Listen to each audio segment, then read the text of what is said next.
guys, Caramilla here from Asleep at Last. Welcome to another one of my videos. Please remember to subscribe to my channel to be notified of when I do new videos, and please hit like at the end if you like this video. So today I thought I'd do a video just talking about why sleep training and doing it yourself doesn't really work, why it tends to fail. And I'm not here to say that it can't work, because absolutely it can, and it does. There's lots of people out there that go away, do the research, decide what sleep training they want to do, carry it out, and boom, it's done. But certainly lots of clients that I work with, by the time when they come to me, they say that they've tried lots of things and nothing has worked, or they've tried one particular method and it's usually a cry-based method and their child was just hysterical and didn't stop crying the whole time, or ended up being sick, or was coughing, choking, and it was just very distressing, and it's sort of put them off for life, really. And the first thing to say is that there is more than just cry-based methods out there, but that crying is going to happen. So even if you've tried a method and your little one didn't stop crying, that's not to say that they're not going to do that again when you choose to try another method.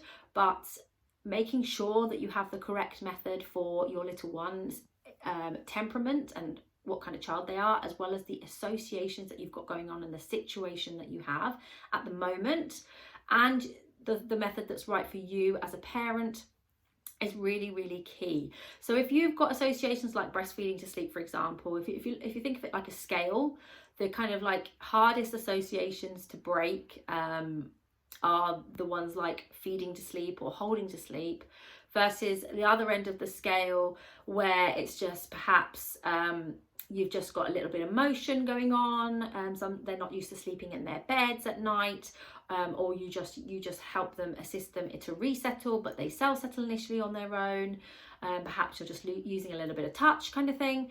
So it really depends on what you're doing to put them to sleep on that scale as to which method you go for. Because if you're going from feeding to sleep to then just plonking them in the bed and then walking away and doing intervals, it can be quite a shock to them.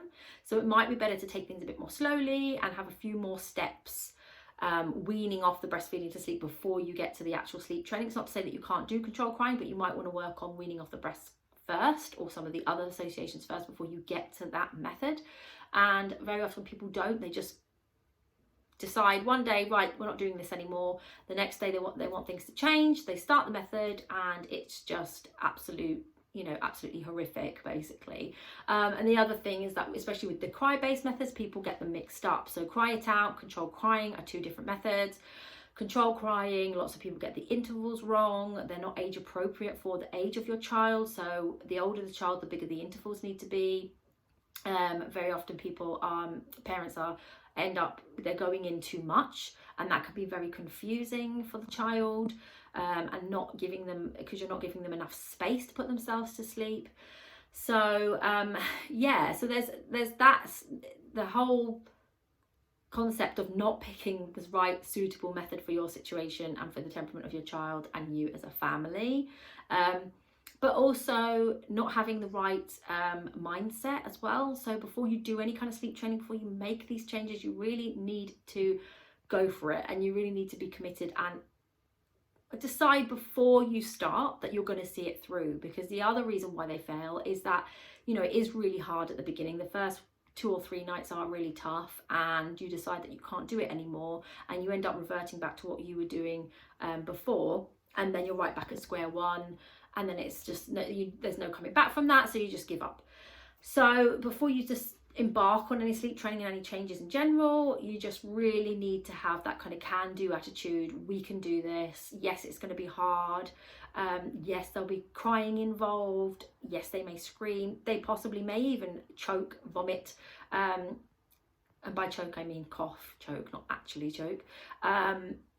But regardless of what happens, we're going to just go with it, stick to it, carry it through, see it through to the end. Because, with sleep training, the first night especially, it can take up to an hour, sometimes an hour and a half, before your child will eventually give in and go to sleep. So if you have that in your mind, you know what you're expecting. Whereas sometimes I think people go into it thinking, okay, it's just going to be sort of like 10-15 minutes of really bad crying and then they'll go to sleep. And when that doesn't happen, then it can be really, really hard on you as the parent, and you just can't do it because your expectations weren't quite right in the first place.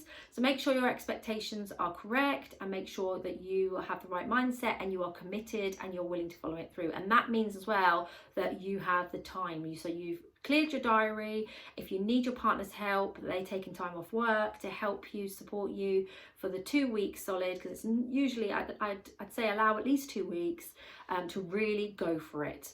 And then the other thing that I wanted to talk about is consistency. So making sure that you are consistent regardless of how they react. So like I said, some of them do get, will really scream, and you'll tell yourself, oh gosh, they might be in pain. I've not heard this scream before. This isn't right. There's something else wrong. And more often than not, there isn't. And you know your child better than anyone. So if you are worried about, by all means, check, give them more reassurance that night, and double check, triple check them.